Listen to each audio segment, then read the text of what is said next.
Good morning, students. Today we will read a poem, A Tiger in the Zoo. This poem is written by Leslie Norris. A Tiger in the Zoo is a lovely poem by Leslie Norris.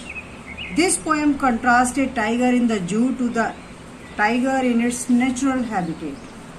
The poem moves from the zoo to the jungle and back again to the zoo. First of all, सबसे पहले मैं आपको इसके जो difficult words हैं उनके meaning बताती हूँ. Star, walks with proud. Vivid, clear. Velvet, a soft cloth. Rage, anger. Lurking, hiding. Snarling, growling. Bearing, showing. Fangs, teeth. Terrorizing, frightening. Concrete, made of cement and stone. Ignoring, not caring. Patrolling, on whistle. Brilliant, shining. Let us start the poem. He stalks in his vivid strips the few steps of his case on pads of velvet white in his quiet race. Stalks मतलब walks with proud, घमंड के साथ चल रहा है. कौन चल रहा है? टाइगर.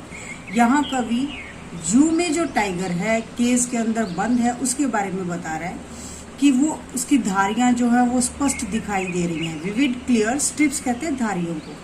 अपनी धारियों के साथ गर्व के साथ चल रहा है.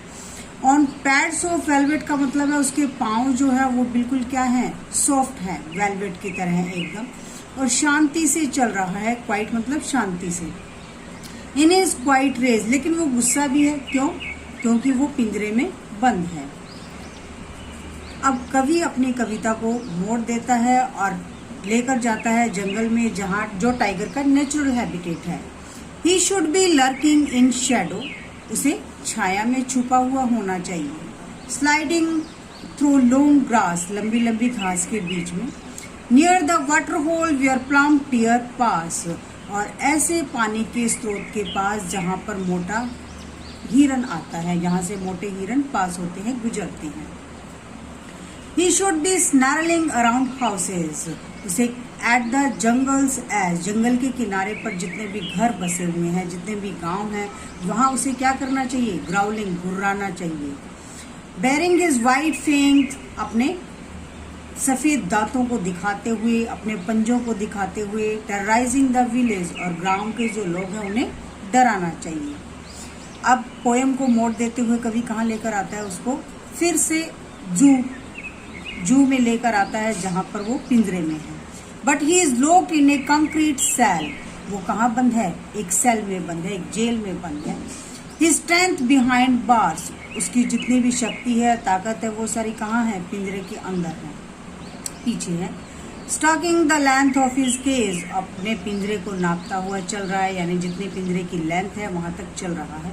इग्नोरिंग विजिटर्स, जितने भी यात्री आते हैं उन सबको अनदेखा कर रहा है.